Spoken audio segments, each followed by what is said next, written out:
Bonjour et bienvenue dans la quotidienne de School TV, l'émission qui vous raconte l'éducation au quotidien. Au sommaire, aujourd'hui, on le répète souvent ici, l'éducation nationale prévoit 3 heures d'éducation sexuelle par an, mais on répète aussi souvent qu'elles ne sont pas assurées dans la majorité des cas. Alors, séance de rattrapage dans la quotidienne avec Ghada Hatem-Gantzer, elle est l'invitée du Grand Oral. L'anti-sèche de Brandon Warrett, l'anti-sèche, vous le savez, c'est la façon dont l'actualité résonne dans les programmes. L'actu, c'est un anniversaire, celui de la naissance du plus célèbre de nos corsaires, le Malouin Robert Surcouf. Évidemment, les programmes seront ceux d'histoire. L'heure de la récré, toujours avec Brandon, sortie culturelle, une nouvelle raison d'aller au Louvre, comme si on en manquait, admirer une toute récente acquisition du musée, la dérision du Christ de Cimabue. Et puis rendez-vous enfin avec les années collège d'Amélie Paris, zoom sur un des accessoires cultes de la panoplie des ados, la doudoune. La quotidienne de School TV, c'est maintenant, c'est parti, Grand Oral. Pour en savoir plus sur le sexe, il y a les films, les séries, les discussions de cours de récré ou de soirée pyjama, les réseaux sociaux, le porno, les secrets confiés aux journaux intimes, les prescriptions de la famille ou du milieu. Et puis il y a la vraie vie. Et dans la vraie vie, il n'y a pas que le sexe, il y a l'amour. Et au fond, si on le fait entrer dans l'équation, pas mal de choses s'éclairent. C'est en tout cas le titre du livre de Clémentine Dupont-Avis et de Ghada Hatem-Gantzer, Le sexe et l'amour dans la vraie vie. Une deuxième édition vient de sortir chez First. Il a également été traduit en espagnol, si vous parlez cette langue, Ghada Hatem-Gantzer. Bonjour. Bonjour. On est ravis de vous accueillir. Vous êtes gynécologue obstétricienne. On vous connaît notamment pour avoir fondé en 2016 la Maison des Femmes à Saint-Denis. Vous consacrez une énergie considérable à informer sur ces sujets, notamment les jeunes, mais aussi toutes les personnes en situation de fragilité. Pourquoi ? Eh bien, les jeunes d'abord, parce que si on ne les informe pas, on va absolument jamais rien changer à cette fameuse équation. On va avoir encore de la frustration, donc de la violence, de l'incompréhension, des dictates, des stéréotypes, et tout ça rend tout le monde extrêmement malheureux. Donc, je pense qu'il faut commencer par les jeunes. Quant aux populations vulnérables, il n'y a pas des millions d'endroits où elles peuvent demander de l'aide. Donc, nous sommes un de ceux-là. Voilà, et je précise que ça a été la première maison des femmes, mais que depuis, l'idée a fait des émules. Il y en a quoi, une demi-douzaine, c'est ça, voire un peu plus même en France? Il y en a une vingtaine sur notre voilà, modèle et une cinquantaine sur un modèle un peu plus allégé. Voilà, on en reparlera, mais on trouve, j'allais dire, de tout. C'est-à-dire, il y a à la fois des soignants, mais également un tas de personnes autour des soignants pour écouter, aider ces femmes. Si j'essaye de résumer le propos général du livre, il y a plein de messages. Le premier message qu'on retrouve sur plein de questions, c'est acceptez-vous. Acceptez votre corps, acceptez votre inclination. Il y a un travail psy à faire avant pour être heureux. C'est-à-dire on essaie de contrer tout le travail qui est fait en regard et qui est absolument délétère. C'est-à-dire que ce que renvoient les pubs, les réseaux sociaux, c'est « tu n'es pas assez bien ». Puisque tu ne ressembles pas à ce magnifique modèle qu'on te met sous les yeux tout le temps. Et donc, il faut accompagner ces jeunes vers un décryptage déjà de tout ça est faux, tout ça est du cinéma, tout ça est retouché, remaquillé. Et en fait, cette jeune fille, quand elle se lève le matin, elle te ressemble. Donc, détends-toi, tu es très bien comme tu es. Et c'est extrêmement difficile parce qu'on attaque aussi les garçons au travers d'autres dictates, mais on en reparlera peut-être. Deuxième fil conducteur, me semble-t-il, du bouquin, rester libre en toutes circonstances. Ça va même au-delà, en fait, c'est pense par toi-même. Et c'est ça qui va te rendre libre, c'est-à-dire que évalue tes désirs, tes envies, tes plaisirs, et essaie d'aller jusqu'au bout sans te demander qu'est-ce qu'on va penser de moi. Et les jeunes aujourd'hui, ce qui est extrêmement pesant sur eux, c'est qu'est-ce qu'on va penser de moi ? La réputation. Parce que, voilà, la réputation fait des drames.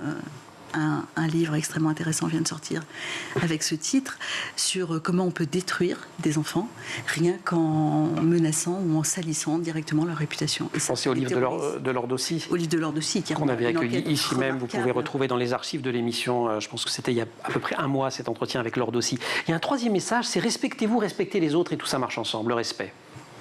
Ça, c'est la base. Ouais. Et là encore... Oui, quand je dis 1, 2, 3, c'est pas une hiérarchie. Hein, non, mais vous avez raison, ce sont les 3 ingrédients essentiels. Et là encore, on ne les respecte pas. Ce qu'on leur montre est totalement irrespectueux, et notamment dans le porno. On va en parler évidemment du porno. Vous-même, vous avez reçu une éducation, ai-je lu, qui renvoyait les femmes à un statut un peu inférieur. Ça vous a, c'est pas pour rien dans votre vocation. Alors, c'est un peu exagéré, parce que j'ai eu la même éducation que mes frères à l'école, puisqu'on allait tous au lycée français de Beyrouth. Oui, mais à la maison, curieusement, c'était pas tout à fait le même temps. Voilà, à la maison. Mais en fait, même si j'avais des parents assez ouverts, il y a l'habitude, il y a, comment dire, la tradition. Et la tradition, en général, les sexes ont des rôles extrêmement genrés. Et malheureusement, le rôle des filles est beaucoup plus souvent dans aider sa maman, soigner les autres, s'en occuper, aider ses frères à faire tout ce qu'ils ont envie de faire, au risque de se sacrifier. Et ça, oui, ça, c'est un peu énervant. Bon, je dis aider et prendre soin, vous le faites, à l'évidence. Comment oui, justement j'ai choisi. Et comment justement vous avez trouvé cette liberté-là? Moi, ce qui m'a rendue très libre, en fait, c'est l'éducation que j'ai eue dans un lycée français, dans un pays du Proche-Orient. On était à Beyrouth, c'est ça? Voilà. Donc, je pouvais comparer, en fait, ce que je lisais dans les livres et ce que je voyais autour de moi dans la société dans laquelle je vivais. Et c'est clairement l'accès à la lecture et à la culture qui m'ont permis de concevoir et de construire ma propre pensée. Et qui vous a aidé à vous libérer. On va continuer à feuilleter Le sexe et l'amour dans la vraie vie. Ça vient de ressortir chez First, mais pour l'heure, l'anti-sèche, Brandon Warrett.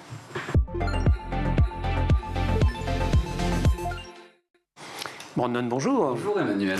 Le 12 décembre 1773 naissait à Saint-Malo Robert Surcouf, qui est devenu par la suite le roi des corsaires. Oui, Saint-Malo, ICO, voilà, bienvenue en terre bretonne. Alors, sa famille est originaire de Normandie, quand même. Oui, mais on ne le dit plus. On le dit plus, ça Entre commence Breton et bien, même à Normand. l'époque, c'est déjà compliqué. Donc, dans une famille de marins, le petit Surcouf, évidemment, il navigue dès l'âge de 13 ans. Hein. Robert Surcouf embarque aussi à bord du Héron, qui a pareil pour l'Andalousie, et le bateau fait du cabotage sur les mers d'Europe, et l'adolescent s'ennuie très vite. Ses rêves d'ambition lointains, d'horizons lointains se réalisent, notamment 3 ans plus tard à bord d'un navire marchand qui l'emporte vers l'île de France. Le cabotage, c'est quand on va de port en port, Oui, hein, ça, on ne fait pas de grandes traversées.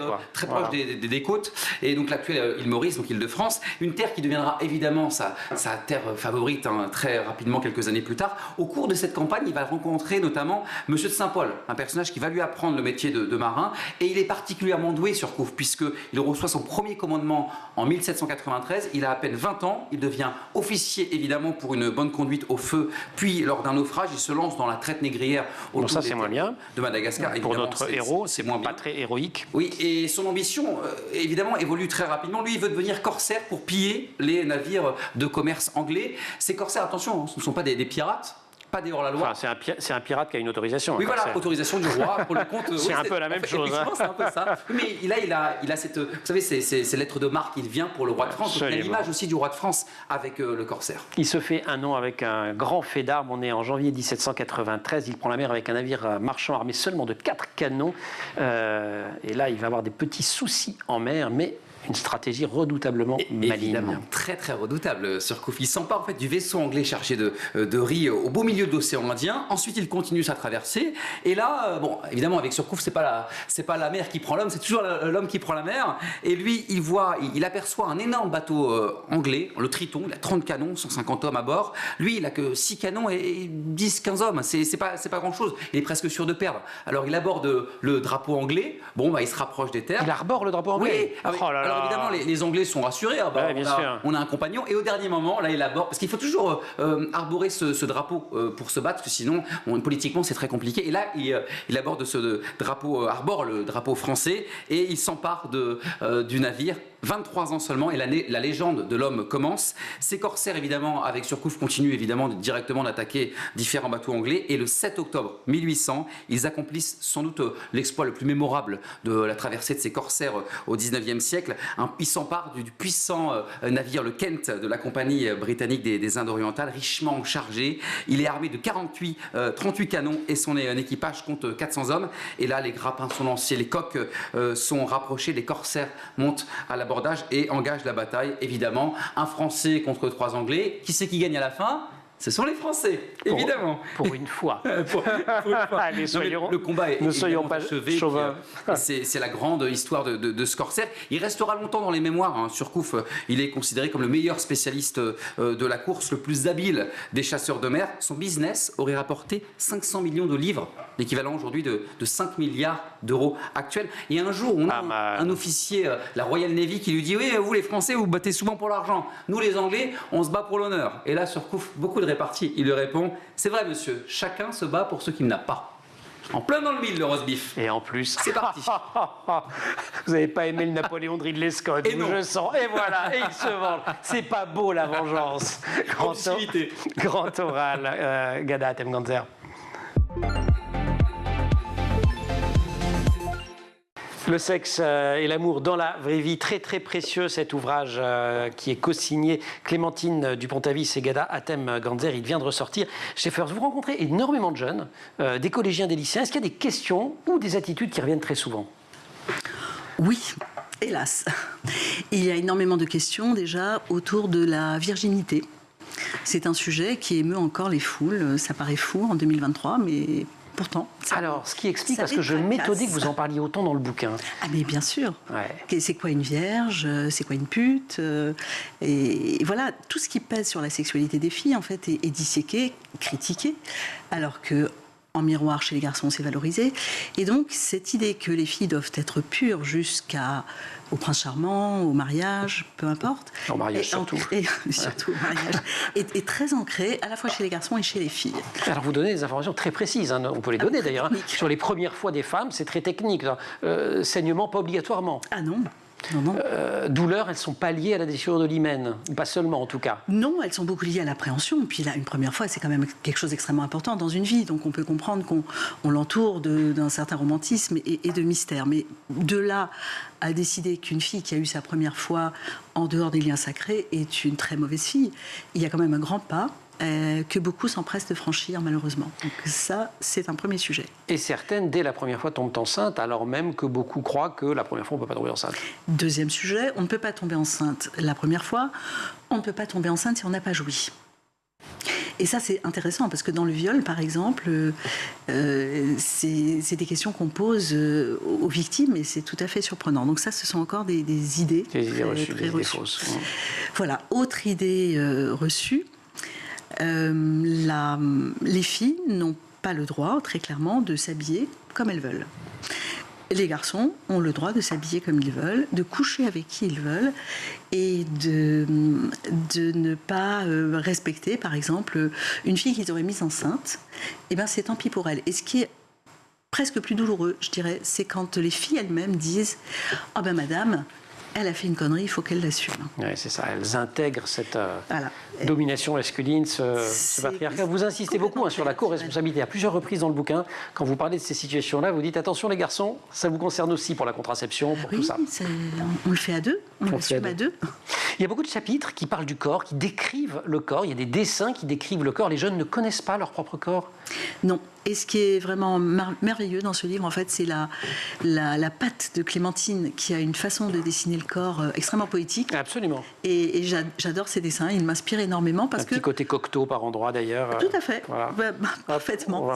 C'est du Cocteau. Ouais. Et en fait, ça permet de parler avec des mots qui semblent crus pour les jeunes, tout en montrant un petit dessin super élégant. C'est ça. Et cette rupture de ton, en fait, je pense que c'est ce qui fait le charme et l'intérêt de ce bouquin, parce qu'il n'y a rien de violent, rien d'agressif, aucune image choquante. Au contraire, tout est super délicat. Et pourtant, on nomme les choses, on dit où elles sont, on dit à quoi elles servent, parce que, vous l'avez dit, les jeunes ne connaissent absolument pas leur corps. Ouais, je ne sais pas si les adultes le connaissent si bien que ça, d'ailleurs, ça mériterait d'être vérifié aussi. L'idée du sexe sale, quelque chose qui revient aussi beaucoup. Bien sûr. Le sexe est sale quand c'est les autres. C'est ça qui est fou. Et notamment, tout ce qui est tabou. Se masturber, par exemple, c'est sale, on n'en parle pas. Et dans les choses qui reviennent aussi très fréquemment et qui, moi, me mettent extrêmement mal à l'aise, c'est l'homophobie. Parce que l'homosexualité, c'est forcément sale. C'est forcément indigne, c'est forcément honteux. Et j'ai même des enfants qui me disent « Mais madame, on devrait les tuer ». Et là, je me dis qu'on a encore loupé quelque chose. Ouais, on est loin du compte. On est très, très loin du compte. Et moi qui m'apprêtais tout à l'heure à vous demander ce qui avait changé, et j'allais dire en bien, il y a peut-être un petit peu moins d'homophobie, c'est raté. Alors, non, je trouve que l'homophobie n'évolue pas beaucoup. Ouais. C'est très décevant. Mais quand même, il faut dire autour de l'homophobie, ce que j'essaie de faire percevoir à ces jeunes qui sont extrêmement homophobes, c'est qu'en fait, qu'est-ce que tu critiques dans l'homosexualité masculine? Parce que la féminine, ils n'en parlent même pas, ça ne peut pas exister. Eh bien, on finit toujours par arriver à un consensus. En fait, tu critiques parce qu'il se comporte comme une fille. Et on revient sur le premier des stéréotypes, une fille c'est mal, Eh une oui. fille c'est moins bien. Ce qu'on avait aussi. Tu cours comme une fille, tu couches comme une fille, tu te fais pénétrer comme une fille, tu es indigne. Ouais, ce qu'on a dans le bouquin de Lord aussi, mais ce qu'on avait aussi dans les travaux d'Isabelle Claire, qui décrivait ça très très bien. Françoise Dolto, vous la citez, comparer les adolescents et les adolescentes évidemment à des homards qui muent et se retrouvent fragilisés sans leur carapace, hein, c'est la fameuse métaphore du homard. C'est quelque chose qui vaut toujours aujourd'hui? Oui. Ouais. De toute façon, c'est extrêmement difficile de passer de la grande enfance à l'adolescence. Il y a des codes qu'il faut respecter, et cette angoisse aussi de se faire rejeter par le clan. Les gamins sont assez moutonniers. On n'a pas envie de se faire remarquer, on n'a pas envie d'être différent. Donc on va s'habiller tous pareil, on va essayer de penser tous pareil. Et ça amène à une chose extrêmement violente, qui est le harcèlement scolaire, et qui est une chose odieuse. Avec les effets de meute. Horrible. Depuis son ouverture, la Maison des femmes de Saint-Denis a accueilli, je crois, près de 20 000 femmes. Enfin, c'était près d'eux au moment où je l'ai lu dans Le Monde. Donc ça doit être plus d'eux maintenant, parce que c'était il y a 1 ou 2 ans. Plus de 20 000 femmes en consultation. On va en parler. Et évidemment, on va parler d'éducation sexuelle en général avec Ghada Hatem-Ghanzer. Mais juste après, la récré l'envoie au Louvre.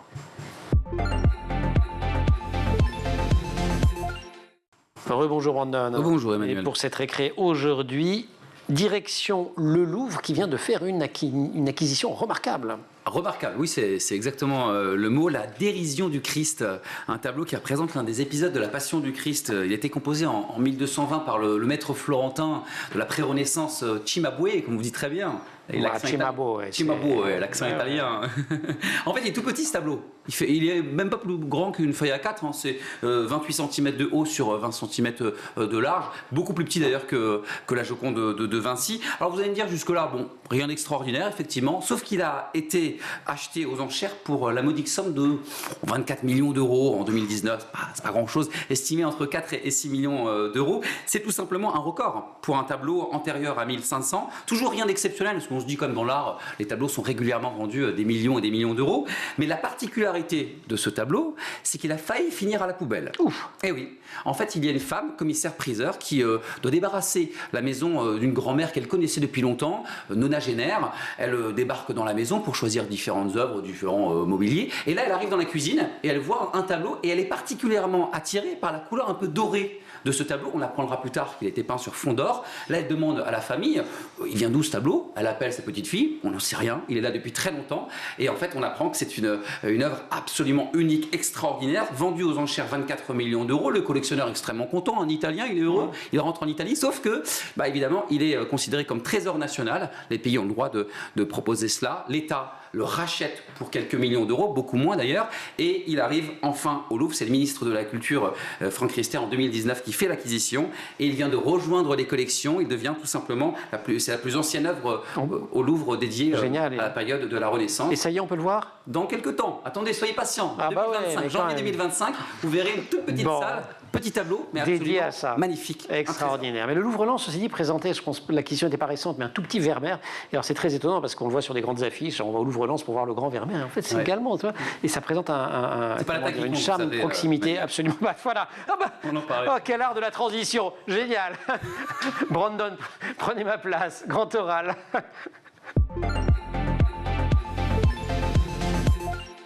Excellent. Ensuite, du grand oral avec Ghada Hatem-Ghanzer, gynécologue obstétricienne, fondatrice de la Maison des femmes de Saint-Denis. Une trentaine, je crois, de soignants, d'assistantes sociales, de policiers, de juristes, pardon. Nous avons doublé. Doublé. Ah bah vite en plus.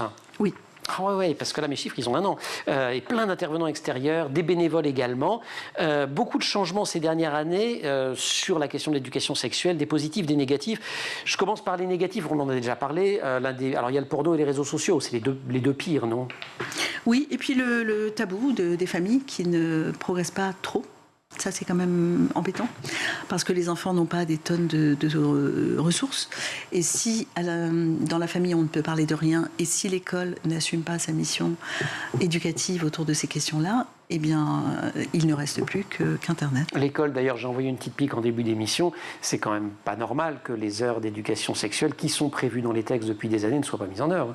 C'est complètement anormal, et en même temps, il y a quelques explications qui valent ce qu'elles valent. Les profs disent, nous, on n'est pas formés, on n'est pas à l'aise, on ne sait pas, on ne veut pas. Ça, c'est une demande qu'on peut entendre, d'ailleurs, d'être formé. D'ailleurs, il y a un travail en cours en ce moment. Par les associations, notamment.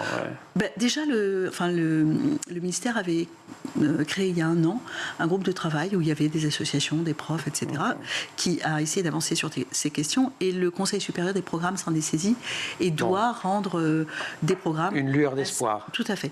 Mais il ne faut pas sous-estimer les parents qui bloquent en disant « je ne veux pas que vous parliez de ces questions-là à mon enfant, c'est moi qui dois l'informer, ou je préfère qu'il ne soit pas informé d'ailleurs », et les directeurs qui ne veulent pas d'histoire avec les parents. Donc tout ça, en fait, n'aide pas à la réalisation. Ceci dit, on avait vu les tensions qu'il y avait eu au moment des ABCD du genre de Najat Vallaud-Belkacem, qui étaient considérables, alors même qu'il ne s'agissait pas parler de... Pour le coup, on ne rentrait pas dans le détail de la rupture de l'hymen, comme vous le faites dans le bouquin. Non, mais la terreur était la même. Et la terreur était la même. C'est fou. Ouais, c'est ça. En positif, MeToo, mais MeToo n'a pas forcément touché tout le monde. Alors déjà, MeToo a eu un écho énorme en France, beaucoup moins ailleurs. Par exemple, aux États-Unis, MeToo n'a pas eu le même impact extrêmement fort.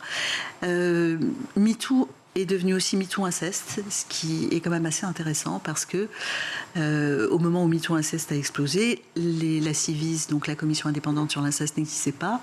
Les chiffres étaient ultra secrets et restent sous-estimés, mais quand même on a fait un grand chemin. Pour autant, il y a en effet des régions où MeToo n'est pas arrivé à la conscience des jeunes, notamment dans des banlieues assez peu éloignées de ces grands mass-médias. Et par exemple en Seine-Saint-Denis... C'est ce que j'allais dire, banlieue que vous connaissez bien quand même. Sûr, vous, à la Maison des Femmes, que vous avez créée en 2016, vous avez quand même 7 ans de recul maintenant, vous avez le sentiment que globalement les choses s'améliorent, s'aggravent, stagnent? Alors ce qui s'améliore, c'est le fait qu'on a le droit d'en parler. Il y a des lieux pour ça. Et donc, on peut demander une prise en charge. Ce que disent toutes les maisons des femmes qui ont ouvert sur le territoire, c'est qu'elles voient arriver des patientes qu'elles ne voyaient pas avant. Donc, ces femmes n'allaient nulle part, n'avaient pas de ressources. Donc, ça, c'est très positif parce qu'enfin, elles se disent, bon, ça fait des années que j'ai besoin de parler et que personne ne m'écoute, et bien, je vais aller dans ces endroits et on va m'écouter. Ça, c'est un premier progrès.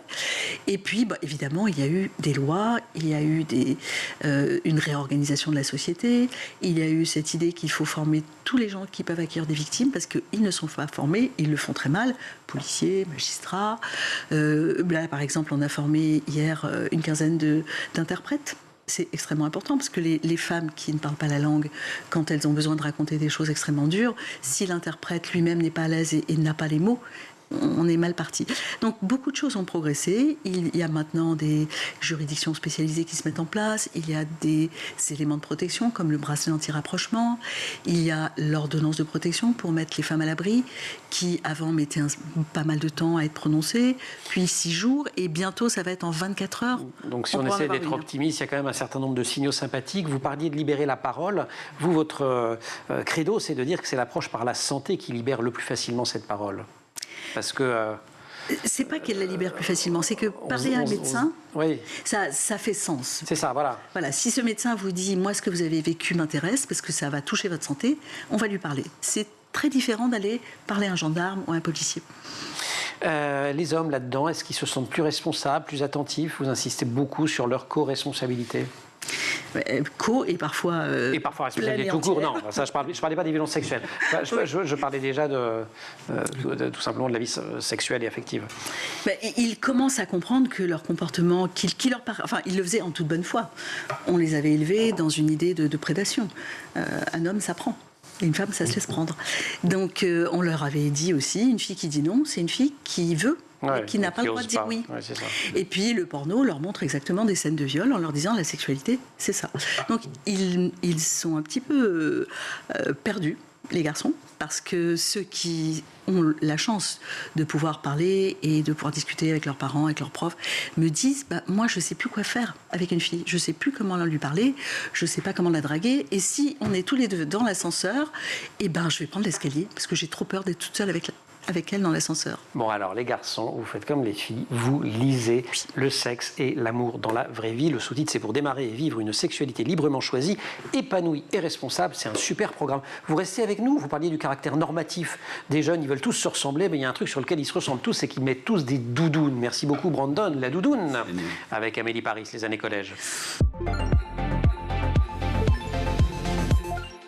Les années collège, Amélie Paris. Amélie, bonjour. Bonjour. Il fait froid dehors, mais vos élèves, eux, ils restent au chaud grâce à leur blouson préféré, à l'aspect molletonné, qu'ils ont parfois même du mal à retirer, y compris dans votre CDI, la doudoune. Oui, alors leur doudoune, qu'ils adorent, dans lesquelles ils sont au chaud, qu'ils mettent souvent très tard dans la saison et souvent très tôt aussi avant l'hiver, et qui peut être source de petits conflits entre les élèves et les enseignants, parce qu'avoir un élève emmitouflé dans sa doudoune qui refuse de la retirer, c'est souvent un peu compliqué. Alors petit rappel, la doudoune, c'est donc une veste fourrée de duvet, d'oie, de canard ou de polyester qui est matelassée et dont l'origine est controversée, parce qu'elle est française, allemande, américaine, australienne. En tout cas, le premier à avoir déposé le brevet, l'aventurier américain Eddie Bauer, dans les années 30, juste après avoir frôlé l'hypothermie lors d'une sortie de pêche par des températures glaciales, il a mis au point une veste garnie donc de plumes qu'il a appelée Skyliner, parfait pour affronter les éléments les plus hostiles. Et alors les autres inventeurs, aux poubelles de l'histoire? Non, quand même pas. Non, c'était souvent des amateurs d'alpinistes. Alors il y a eu l'Australien George Finch, le Français Pierre Alain ou encore l'Allemand Klaus Obermeyer qui lui a eu l'idée de découper une couette garnie de duvet naturel pour la transformer en une veste matelassée. En tout cas, la paternité de la doudoune reste discutée. Et alors pourquoi ça s'appelle doudoune? Parce que c'est doux, c'est ça?